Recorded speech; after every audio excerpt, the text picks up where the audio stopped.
Assalamualaikum warahmatullahi wabarakatuh. Alhamdulillah wassalatu wassalamu ala Rasulillah wa ala alihi wa sahbihi wa mawala wa ba'd. Nasilu, kita lanjut fi az-zakah, tentang zakat. Sekarang masuk ke bab yang kedua, fi zakatiz zahabi wal fiddah. Zakat emas dan perak.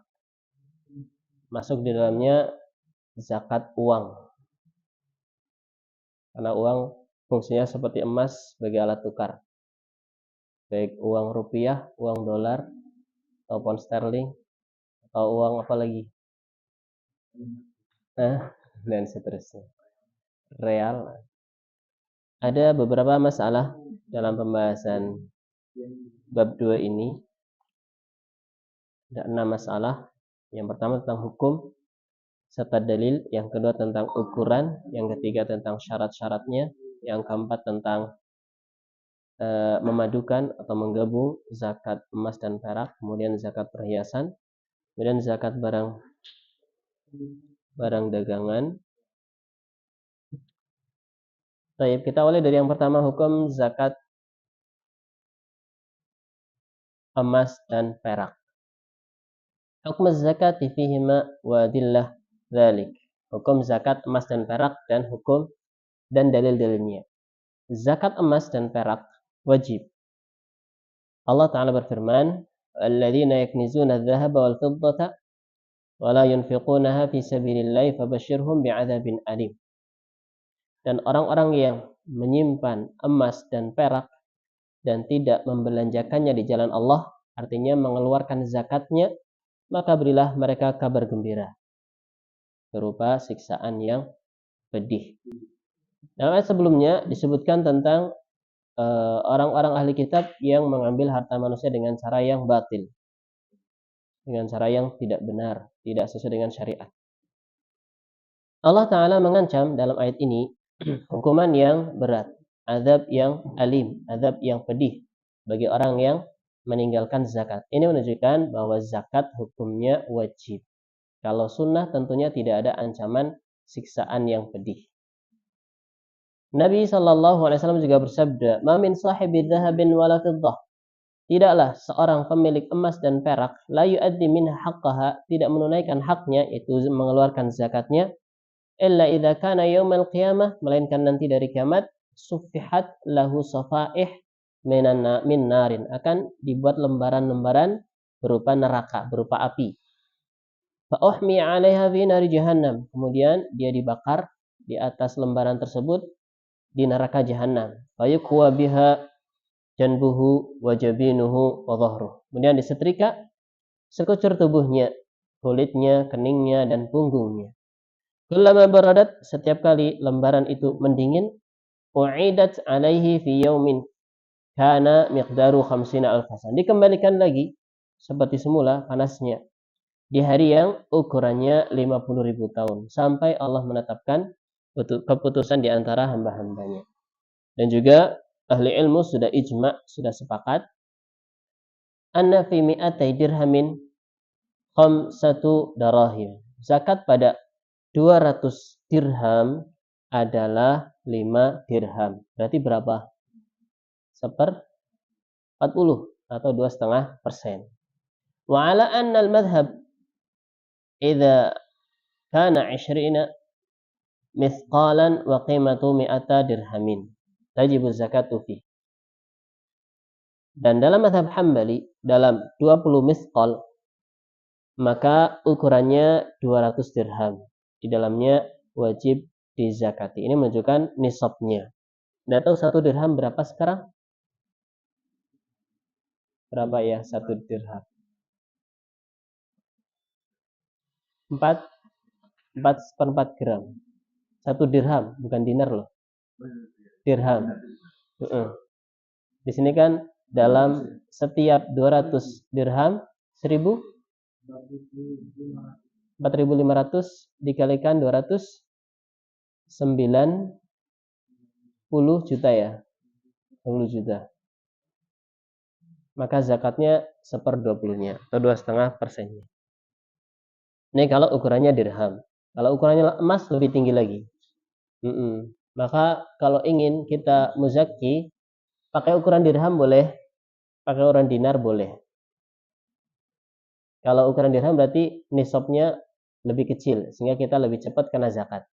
Tapi kalau pakai nisabnya emas, maka lebih banyak, sehingga kita tidak cepat kena zakat. Masalah yang kedua ukurannya, miqdar zakat al-wajibah fi dzahab wal fiddah rubu'ul usyur. Kadar wajib zakat pada emas dan perak adalah 1/4-nya 1/10 atau 1/40, 2,5%. Pada setiap 20 dinar, nah kalau dinar ukurannya 20. 20 dinar dari emas, saya 1 dinar 7 jutaan kayaknya. Memang tadi perak betul ya, 4 jutaan. Kalau dinar, kalau nggak salah sekarang hampir 10 juta. 7 juta atau berapa? 10 juta lah. 20 dinar. Emas maka setengah dinar. Kalau kita punya 20 dinar, berarti zakatnya setengah dinar. Kalau mau beli dinar, ya silahkan. Tahan inflasi dia. Tahan inflasi. Makanya kena zakat, karena berkembang. Jadi zakat pertambahan nilai. Bukan pajak pertambahan nilai. Kita lanjut ya. Kalau lebih dari itu, maka ukurannya setengah atau 2,5% dari harta tersebut. Pada setiap 200 dirham perak, maka 5 dirham. Pada setiap 20 dinar, maka setengah dinar. Nabi SAW bersabda dalam kitab Shadaqah, wa fir riqqati kulli mi'ati dirham rubu' al-usyur. Riqqah ya, bukan riqqah.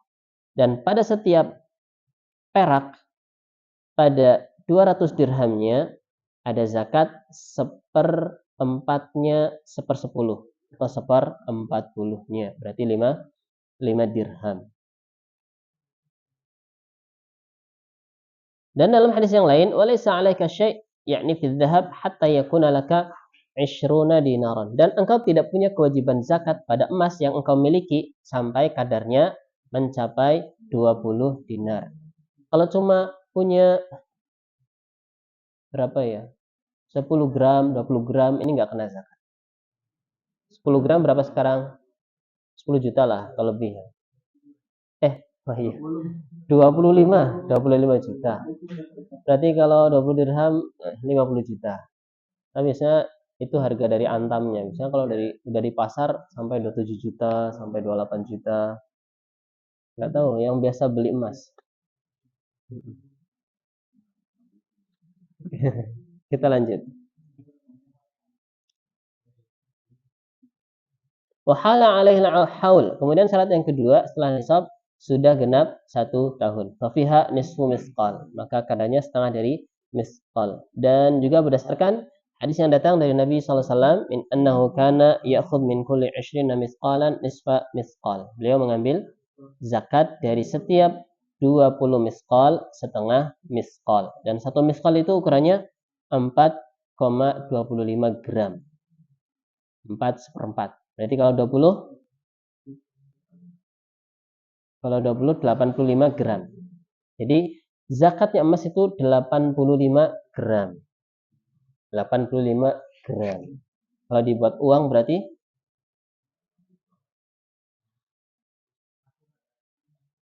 kali 25 juta. Kali 25 kali 170 juta.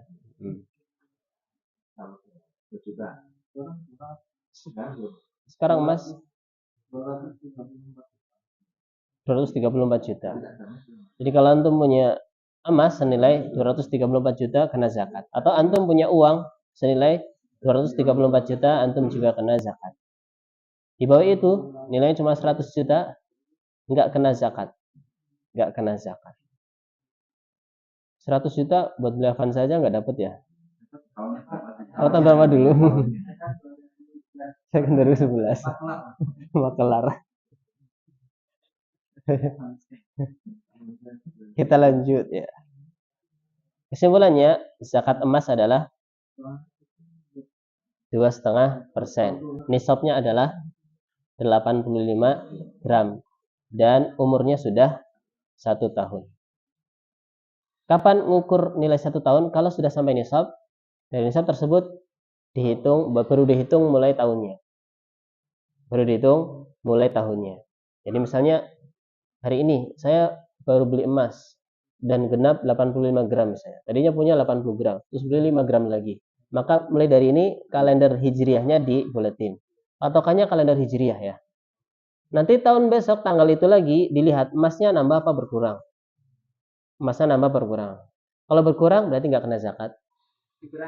Kalau sengaja dikurangi lari dari zakat, padahal mampu, maka khawatir.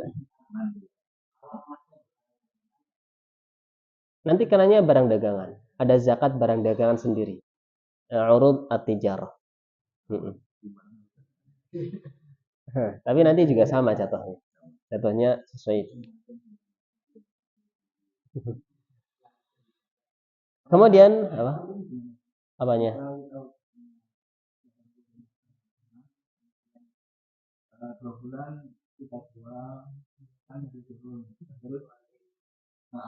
beli lagi itu gimana? Hitungnya pas beli lagi itu.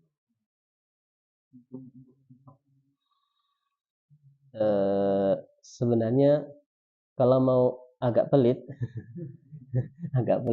ngitungnya dari yang genap yang baru lagi.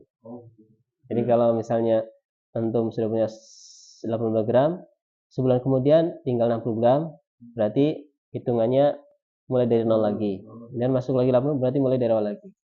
Ya kalau antum mau dermawan, nah, udah sampai nisab, nanti aja setahun ngitungnya, dilihat. Kalau nambah berarti kena zakat, kalau berkurang berarti nggak kena zakat. Atau kalau tetap berarti kena zakat. Sebulan sekejar dulu.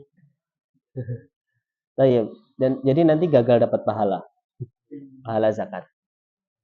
Jadi gagalnya gagal dapat pahala zakat. Kalau bisa tunggu dulu sampai bisa mengeluarkan zakatnya terus baru dijual. Jadi dapat pahala zakat juga. Baik, kita lanjut. Syarat-syaratnya. Syarat wajib zakat pada emas dan perak. Yang pertama, bulughun nisab, sudah mencapai nisab. Yaitu emas 20 miskol. Satu miskolnya 4/4 gram. Di ukuran 85 gram. Emas. Walaysa 'alaika syai'un hatta yakuna laka 20 dinaran. Engkau tidak punya kewajiban zakat sampai engkau memiliki 20 dirham. 20 dirham. Fa idza kana laka 20 dinaran, dinar ya. Dan apabila engkau memiliki 20 dinar, wa hala 'alaikal haul, dan sudah genap 1 tahun, fa fiha nisfu misqal. Maka zakatnya adalah setengah misqal atau 2,5%-nya. Dan kalau digramkan, nisab itu 85 gram. Emas ya. Ini kalau emas. Adapun kalau perak harganya murah sekali ya. Jadi kalau pengen agak pelit, pakai nisab emas untuk zakat uang. Tapi kalau mau agak dermawan ya pakai nisabnya perak ya boleh. Jadi kalau kita pakai ukuran nisabnya perak, kita lebih cepat bayar zakat. Karena nisabnya lebih sedikit. Kalau berupa uang ya. Kalau pakai nisabnya emas, kita bayar zakatnya agak nunggu lama. Kalau uangnya banyak ya. Biasanya yang bikin pusing itu orang-orang yang pas-pasan biasanya. Hartanya sedikit, kadang naik, kadang turun. Kalau orang yang sudah konglomerat, ya udah tiap tahun tinggal ngeluarin zakat aja. Yang bikin pusing kan yang naik turun itu. Kalau hartanya berat. Nisabnya perak.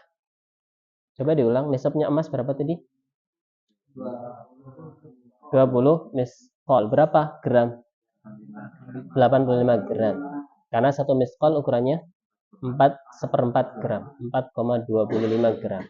Wa nisabul fiddah mi'ata dirhamin. 200 dirham. Nabi sallallahu alaihi wasallam bersabda, "Laisa fi maduna khamsi awaqin sadaqah." tidak ada pada perak yang kurang dari 5 uqiyah sedekah. Kalau 200 dirham itu dianggap 5 uqiyah, berarti 1 uqiyah berapa? 40. 40 uqiyah. 1 uqiyah. 5 uqiyah berarti 200 dirham. Fa khamsu awaqin, maka 5 uqiyah setara dengan 200 dirham. Wa fir riqah ya, qafnya tidak ditasydid. Karena kalau qafnya ditasydid artinya jauh berbeda.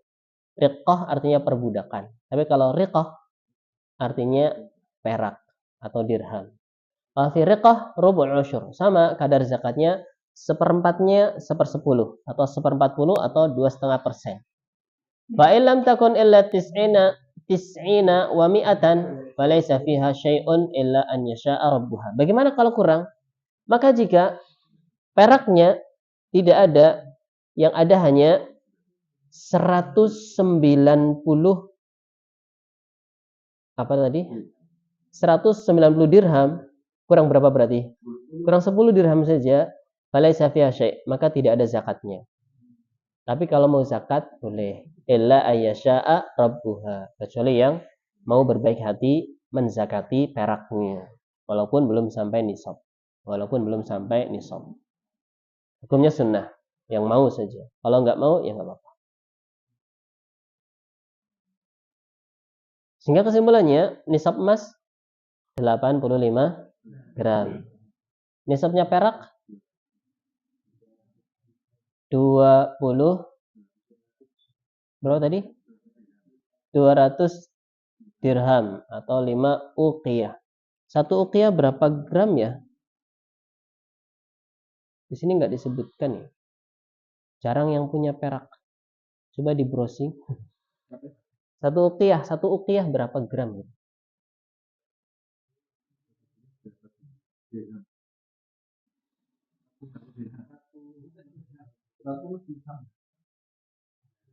Iya, tadi kan 40 dirham. Itu kalau digramkan berapa?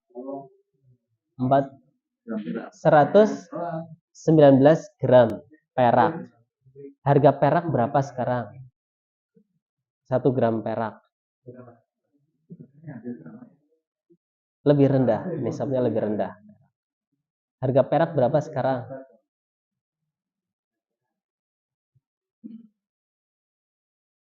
Berapa harga perak? 1 gram perak? Berapa? 96.000 dikalikan 119. Jatuhnya lebih sedikit kan nisabnya.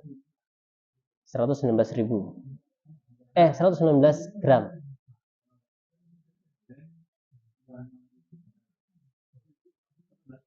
Nah, kalau pakai nisabnya perak,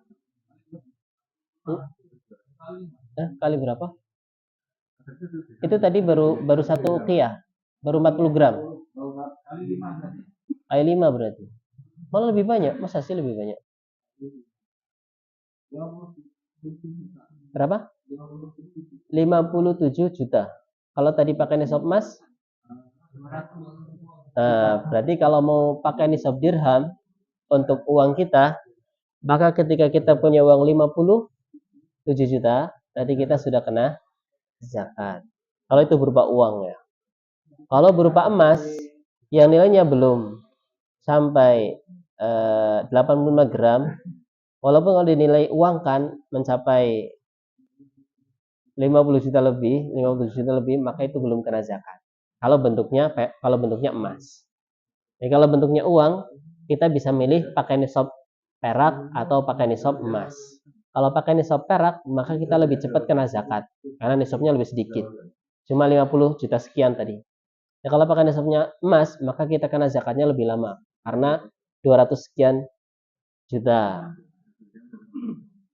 Ini yang biasanya suka itu yang uangnya pas-pasan. Kadang naik, kadang turun, kadang sampai nisab, kadang enggak. Kita lanjut.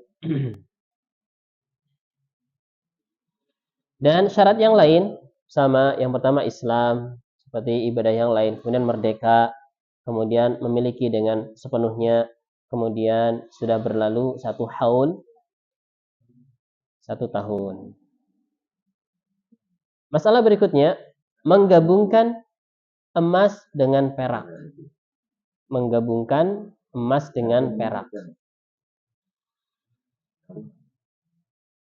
Tidak boleh seseorang menggabung antara emas dan perak untuk menyempurnakan nisabnya. Jadi harus pilih satu. Ini misalnya punya emas, punya perak, digabung biar sampai nisab. Menurut pendapat yang lebih kuat, tidak bisa. Tidak diperbolehkan.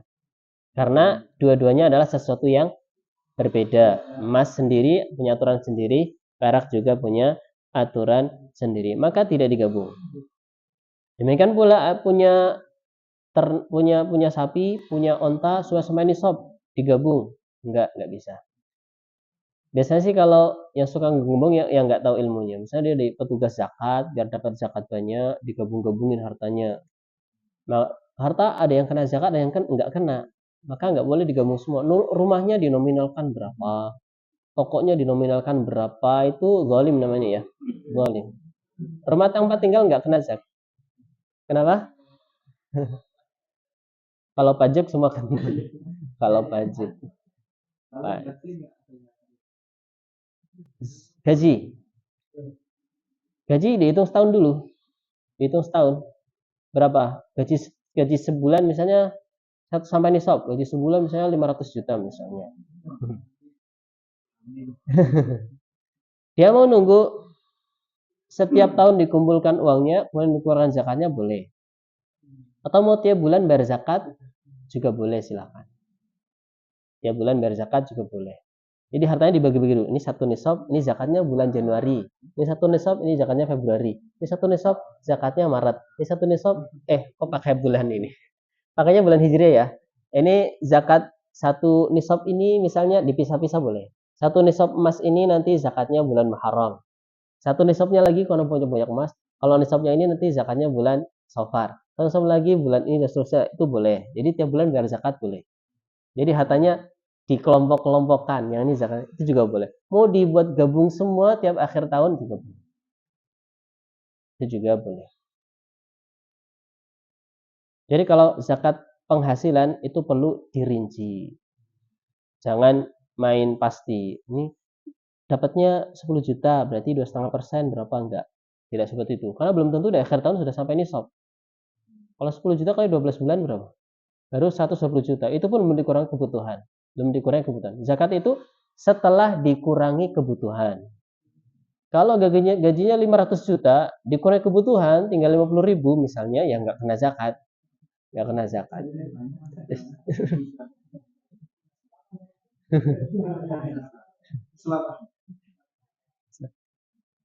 Jadi patokannya setelah dikurangi kebutuhan. Setelah dikurangi kebutuhan.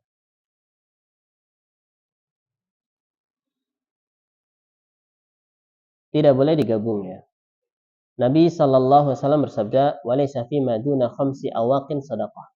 Tidak ada zakat pada yang kurang dari 5 uqiyah perak. 1 uqiyah 40 dirham. Tadi sudah disebut.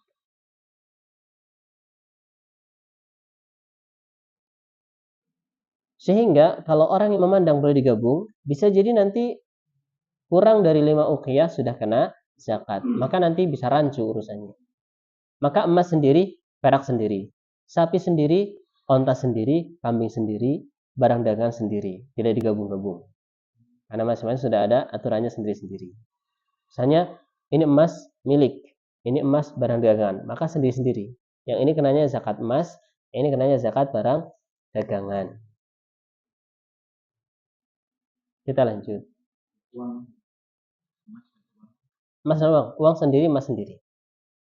Uang sendiri, emas sendiri. Pembahasan yang kelima, zakat huli. Zakat perhiasan. Zakat perhiasan. Tidak ada khilaf, perbedaan di antara para ahli ilmu, wajibnya zakat pada perhiasan yang disimpan.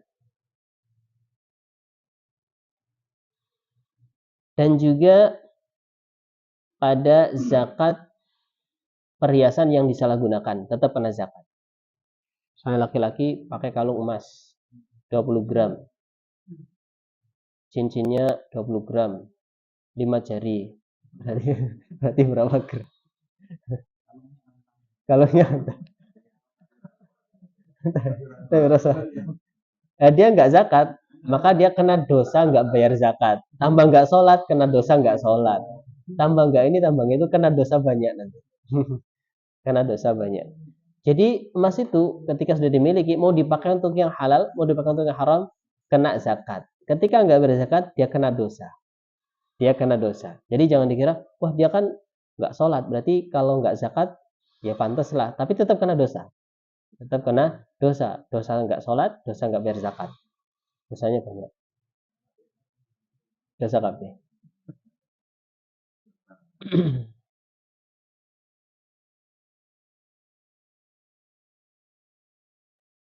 Kemudian, adapun perhiasan yang digunakan untuk dipakai yang halal, maka ada khilaf. Ada yang memandang kalau dipakai nggak kena zakat.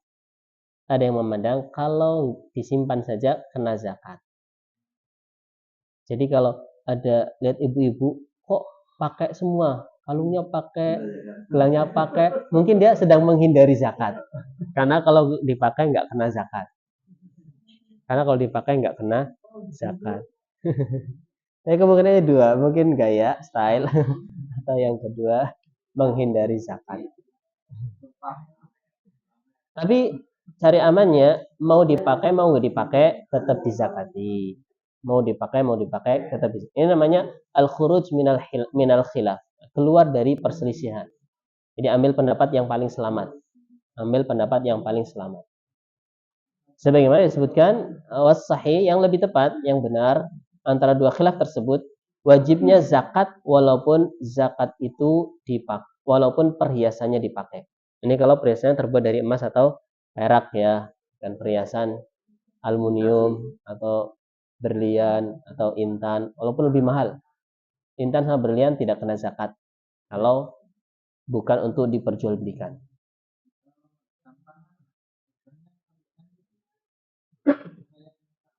Enggak kena zakat. Emas bukan.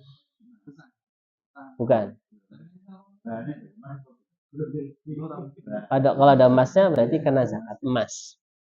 Kalau nggak pakai emas nggak kena.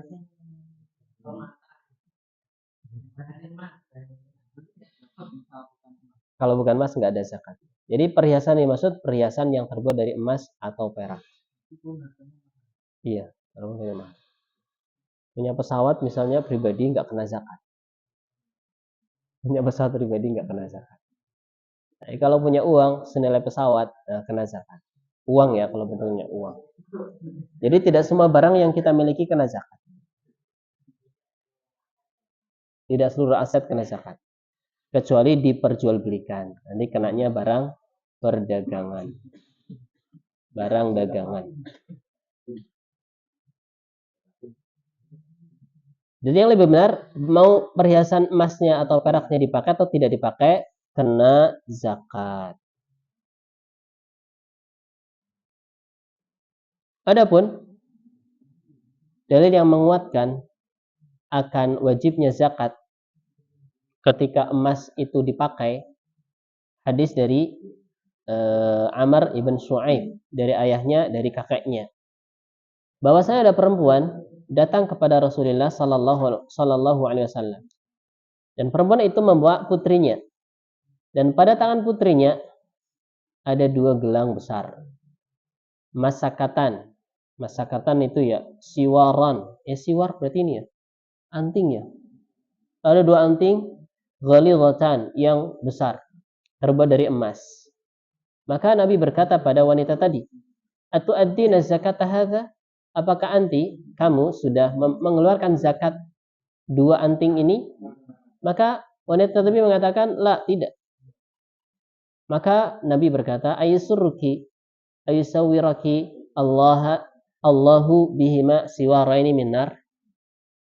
Apakah kamu senang Allah akan memasangkan anting-anting dari neraka, 2 anting-anting dari neraka. Ini menunjukkan ancaman kalau tidak dikeluarkan zakatnya. Ini menunjukkan zakat perhiasan yang dipakai juga kena zakat.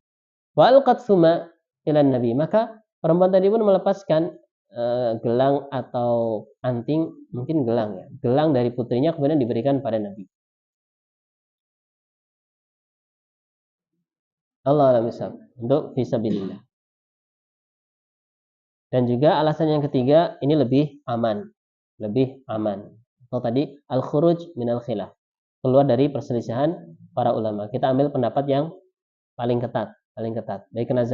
Baik dipakai atau tidak dipakai, tetap dizakati. Da'ma yaribuka ila ma la yaribuka. Tinggalkan yang meragukanmu menuju yang tidak meragukan. Selesai tentang syarat-syaratnya. Atau selesai tentang barang perhiasannya.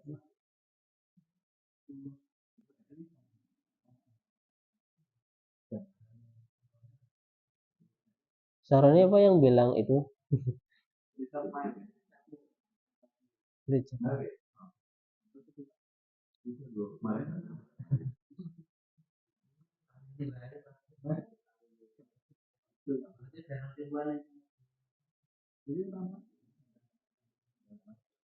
Kemudian masalah yang keenam tentang zakat barang dagangan.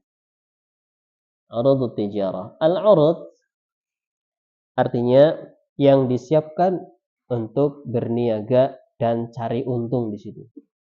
Jadi bukan jual rugi, bukan, tapi jual untung.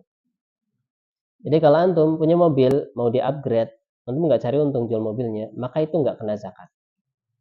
Jadi kalau antum cari untung, baru itu yang kena zakat. Jadi tidak setiap penjualan kena zakat. Tidak semua penjualan kena zakat. Yang kena zakat itu yang li ajli ribhi, tujuannya untuk keuntungan. Baik. Dan barang dagangan ini meliputi semua jenis barang. Tidak terbatas emas dan perak. Tidak terbatas emas dan perak. Jadi lebih umum daripada zakat emas dan perak. Cakupannya.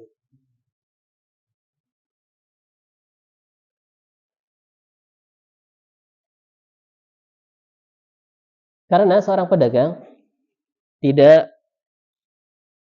kulakan barang untuk dimiliki, tetapi untuk diambil keuntungannya. Itulah yang menyebabkan barang tersebut kena zakat. Jadi barang-barang yang kena zakat itu barang-barang yang punya potensi berkembang. Barang-barang yang punya potensi berkembang. Tapi kalau tanah tidak.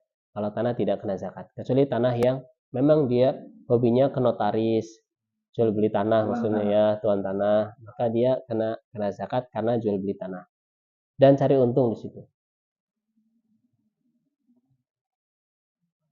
Pengembang. Allah Ta'ala berfirman, wa fi amwalihim haqqul lis-sa'ili wal mahrum. Dan pada harta mereka ada hak bagi orang yang meminta-minta dan orang yang tidak meminta-minta yang pantas untuk menerima zakat atau yang berhak menerima zakat. Allah Ta'ala juga berfirman, ya ayyuhalladzina amanu anfiqu min thayyibati ma kasabtum. Wahai orang-orang yang beriman, infakkanlah, artinya keluarkan zakatnya dari harta yang baik-baik yang kalian usahakan. Maksudnya usaha di sini adalah niaga, berniaga, jual beli barang dagangan. Nabi Shallallahu Alaihi Wasallam juga bersabda kepada Mu'adz bin Jabal, "A'limhum anna Allah aftaradha 'alaihim sadaqatan min amwalihim." Kabarkan pada mereka bahwa Allah mewajibkan atas mereka sedekah. Maksudnya sedekah yang wajib adalah zakat. Sisanya zakat, ya sisa sedekah yang tidak wajib berarti sunnah. Sedekah yang tidak wajib berarti sunnah. Tukhadu min sadaqah min amwalihim tukhadu min aghniyaihim wa faturaddu ala fuqaraihim. Diambil dari yang kaya-kaya dan dikembalikan kepada yang fakir-fakir. Dan barang dagangan termasuk usaha manusia dan dia kena zakatnya kalau diputar untuk keuntungan. Syaratnya yang pertama, ayam likaha bifi'lihi kasyira. Barang tersebut menjadi miliknya misalnya dengan membeli, kulakan.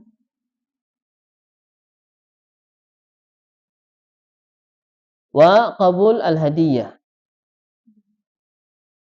Dan dia bisa menerima hadiah. Fala yadkhulu fi dzalika al-irs wa nahwi. Dan tidak termasuk barang dagangan, harta warisan dan semisalnya. Kemudian yang kedua, ayamlikaha biniyati tijarah. Dia mendapatkan harta tersebut kemudian diniatkan untuk dijual dan untuk mencari keuntungan. Kalau tadi yang pertama, dia kulakan beli barang. Maka barang tersebut kalau sudah dimiliki setahun mau dijual misalnya karena zakatnya. Atau dia dapatnya bukan karena beli. Dia dapat hadiah. Misalnya akhir tahun di Desember misalnya yang suka belanja, kadang kan ada undian berhadiah. Tapi undian yang tidak berjudi ya, tidak ada unsur judi. Kan ada undian yang ada judi-judinya. Misalnya bikin membernya harus berbayar dan sebagainya, maka itu masuknya perjudian. Ya kalau bikin membernya gratis dan tidak ada unsur timar judinya, nggak ada macam-macam syaratnya ininya dan seterusnya. Pokoknya dia pelanggan di situ ngumpulin poin gitu ya. Sekali belanja dapat berapa poin. Maka itu bukan termasuk perjudian. Karena dia ya dapatnya belanja, bukan dapatnya taruhan, bukan taruhan. Dapat hadiah misalnya mobil Lexus misalnya. Lexus berapa sekarang? Sampai 500 juta enggak? 1 M malah ya? Oh iya, enggak tahu saya. Sampai 1 M. Berarti kena zakat. Kalau nanti mau dijual. Kalau nanti mau dijual, dia kena zakat. Kalau enggak dijual berarti enggak kena zakat. Kalau enggak dijual berarti enggak kena zakat. Ini kenanya kalau mau dijual. Dan otomatis kalau dijual cari untung pasti. Karena dia enggak modal. 2 M.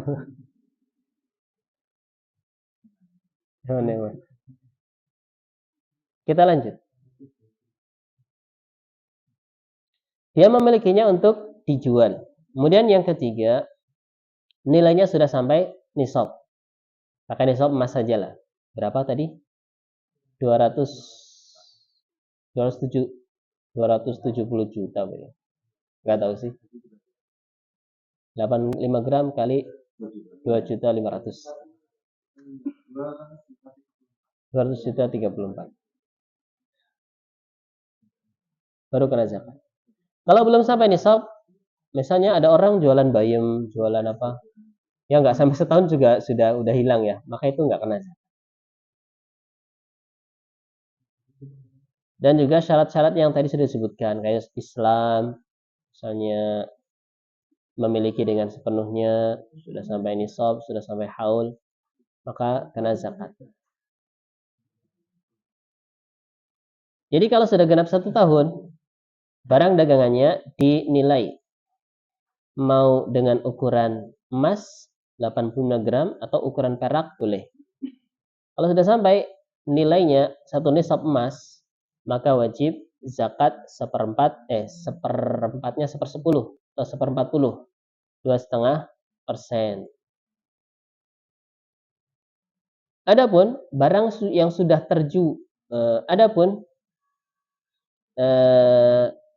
harga belinya, maka itu tidak dianggap. Jadi yang dihitung itu harga jualnya. Yang dihitung harga jual barangnya.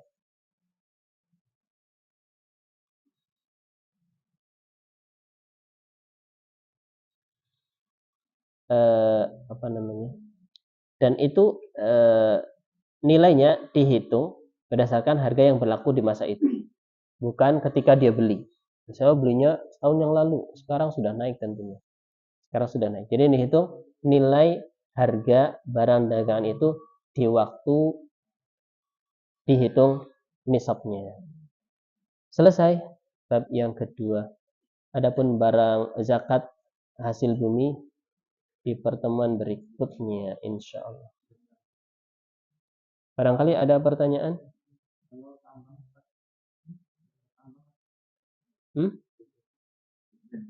Zakat tambang ada nanti. Ma'din nanti namanya ma'din. Itu juga termasuk hasil bumi yang dikeluarkan dari bumi. Ada namanya rikaz ya. Rikaz ya. Ada ma'din, ada rikas. Kalau rikas itu pendaman, timbunan orang-orang terdahulu. Kalau ma'din, barang tambang. Ngambil. Silahkan.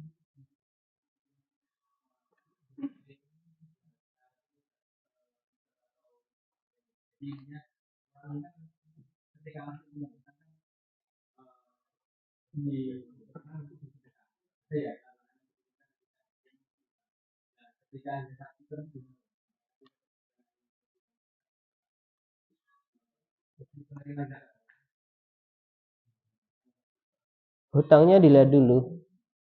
Apakah lebih besar dari yang ia miliki ataukah lebih sedikit dari yang ia miliki? Kan orang kadang punya uang 1 juta, punya hutang 100.000 misalnya. Kan uangnya masih banyak, 900.000 misalnya. Maka dia wajib zakat fitrah. Tapi kalau dia misalnya hutangnya 1 juta, yang ia miliki 100.000, alhamdulillah. Jadikumullah walakum. Maka dia termasuk mustahik zakat. Maka dia orang yang berhak menerima zakat. Karena yang ia miliki sejatinya minus. Tapi kalau masih plus, masih surplus gitu ya, kalau lebih banyak daripada hutangnya, maka kalau zakat fitrah dia kena zakat. Karena nisabnya zakat fitrah itu dia punya makanan untuk sehari semalam. Kalau zakat fitrah itu dia nisabnya punya makanan untuk sehari semalam di hari raya itu.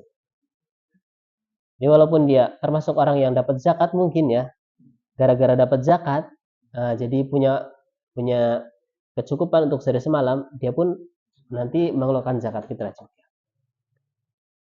Walaupun dia orang yang berhak menerima zakat.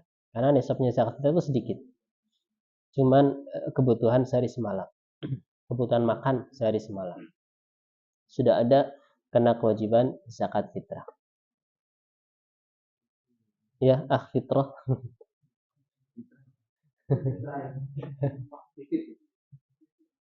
Itu kalau zakat fitrah ya. Zakat fitrah. Kalau zakat mal, maka dikurangi dulu hutangnya. Dia punya harta 1 M, punya hutang 1,5 M. Nggak kena zakat. Tidak kena zakat. Karena sejatinya dia miskin. Bahkan sangat miskin. Minus ya. Minus. Sekarang banyak orang yang kelihatannya kaya ternyata miskin. Jadi kasihan dia. Harusnya dapat zakat, berhubung dilihat, wah orang kaya ini nggak dapat zakat. Tapi ada orang kaya juga nyari apa? HLT apa ya? HLTS ya. Tapi rumahnya ditulis orang miskin nggak terima dia. Atau dia mau beli gas hijau melon sampai rumah dipilok biru misalnya. Enggak ya. Baik. Ya kalau kita belum berkewajiban zakat berarti kita masih miskin gitu ya. Belum berkewajiban zakat berarti kita masih miskin. Ya enggak juga ya. Allah alam bisa. Tapi saya nggak bilang haram pakai gas hijau, enggak. Saya nggak bilang haram. Karena itu nggak ada sanksinya, berarti kan nggak wajib. Nggak ada sanksinya kan dari pemerintah, cuma himbauan saja. Cuman moral saja sih, moral. Orang kaya ya saya pakai melon.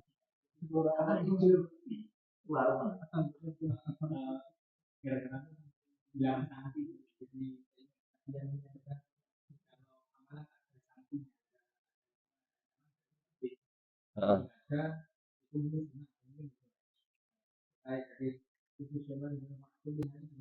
Apa? Heeh.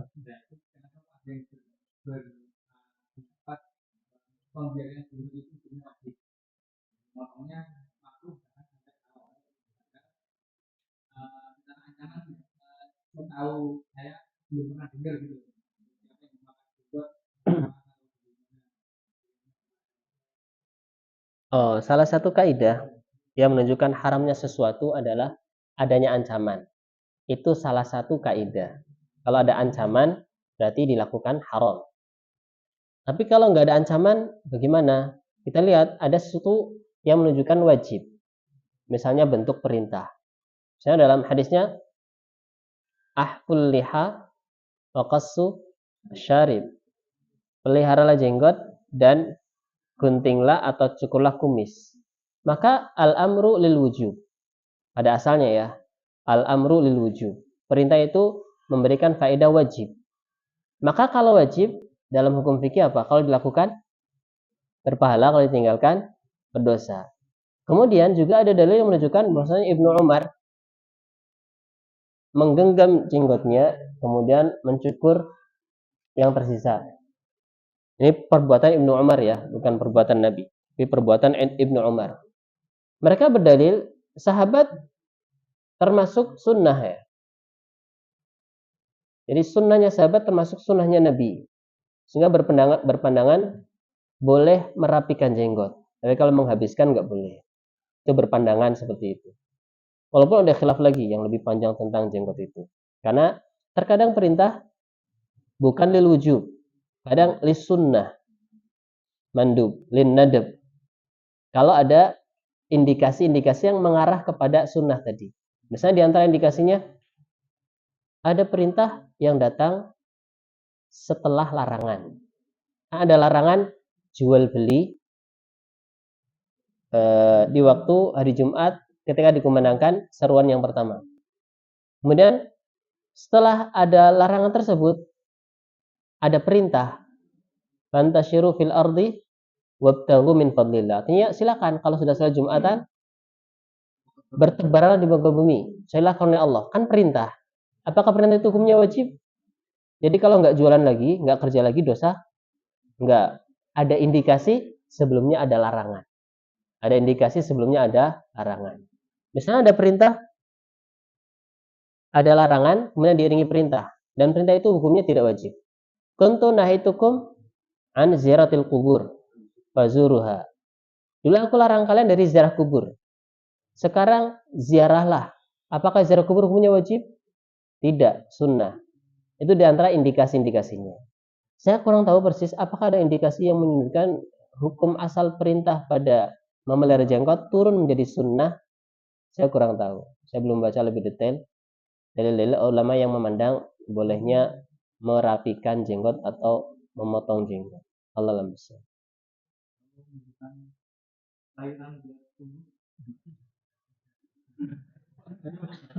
Kalau terkait dengan menumbuhkan rambut, maka nggak ada dalil larangannya.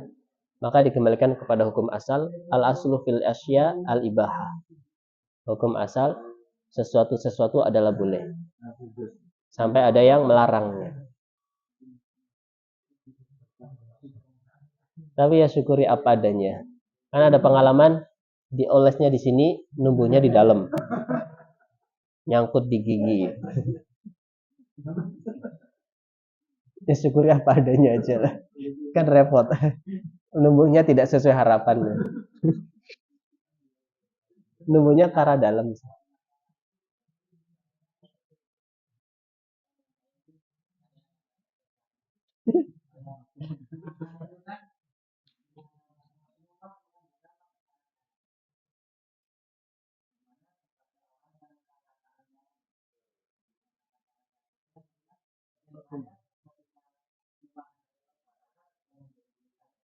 Hmm. Hmm.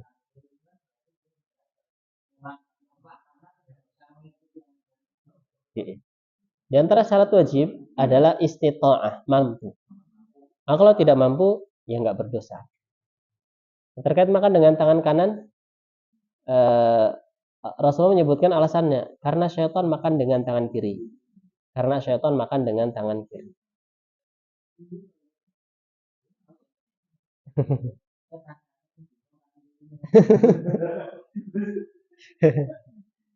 Ketika Rasul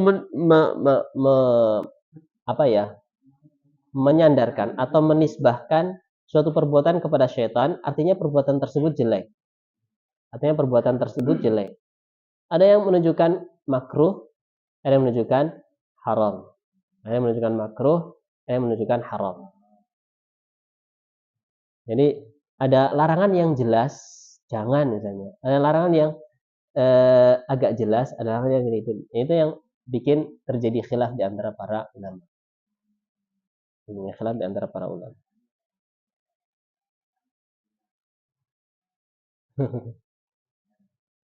Jadi supaya termotivasi, sesungguhnya setan makan pakai tangan kiri.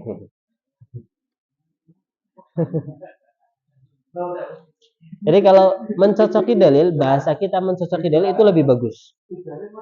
Karena bahasa Rasul sudah bahasa pilihan.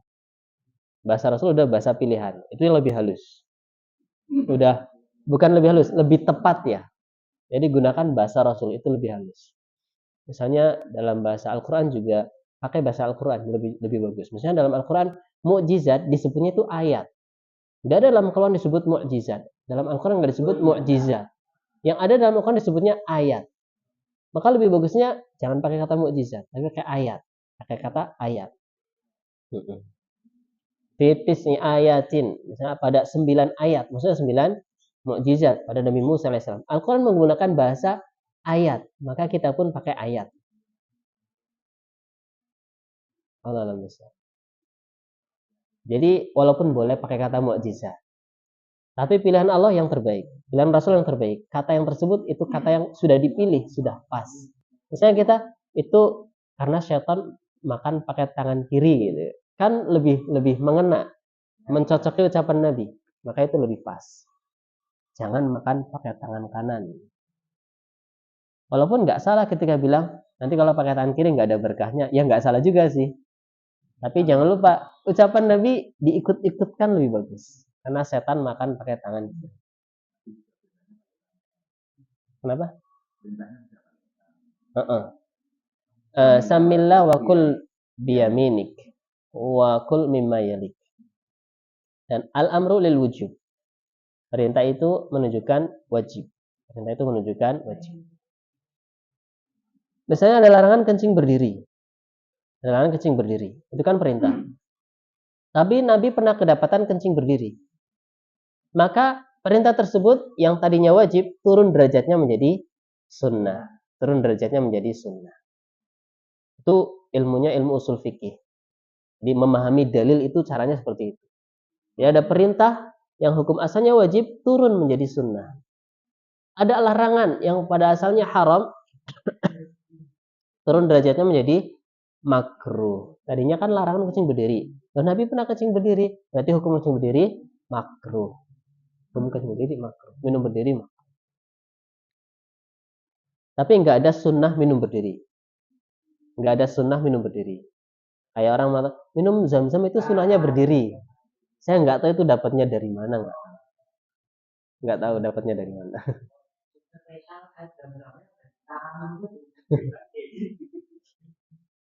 Mungkin ada dalilnya, saya nggak tahu.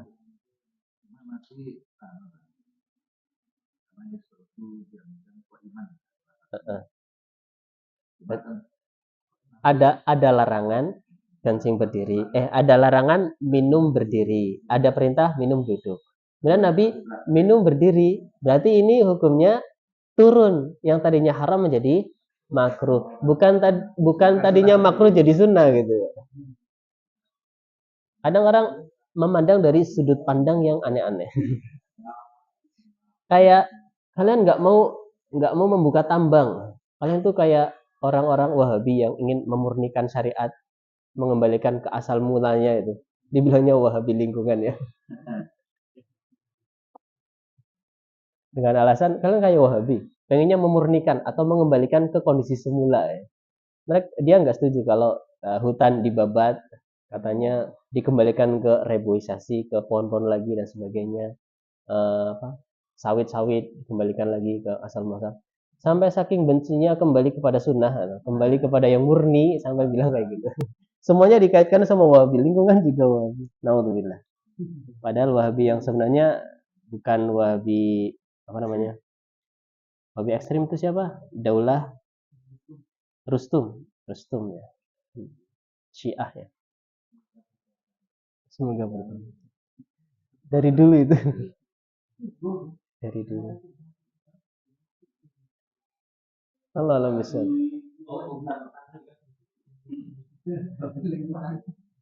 Wah, bilima. Pokoknya yang memurnikan dikatakan atau mengembalikan kepada asalnya dikatakan sampai lingkungan pun dikait-kaitkan. Allah alam bisa. Saking nggak sukanya. Allah alam bisa. Maka ini pentingnya kita belajar mana yang benar, mana yang tidak benar. Mengambil dari asalnya, dari asal muasalnya. Kembali kepada yang benar. Daripada Al-Quran, pada sunnah dengan pemahaman generasi terbaik umat ini, generasi sahabat. Allah alam. Masuk dalam menafsirkan Al-Quran misalnya. Allah Ta'ala berfirman, Yauma nad'u kulla unasin bimamim. Kalau kita baca tafsir, mana imam di situ? Ada dua. Yang pertama Nabi. Yang kedua kitab. Misalnya kitab catatan amalan. Makanya lanjutan ayatnya, faman utiya kitabahu biyaminihi faulaika yaqra'una kitabahum wala yuzlamuna fatila. Barang siapa yang diberikan bukunya, buku catatan amalan dengan tangan kanannya, maka dia akan membaca bukunya dan tidak ditolimi sedikit pun. Jadi mana imam ada dua arti. Yang pertama Nabi, yang kedua buku catatan amalan. Dalam surat Yasin disebutkan fi imamim mubin. Artinya dalam buku yang nyata.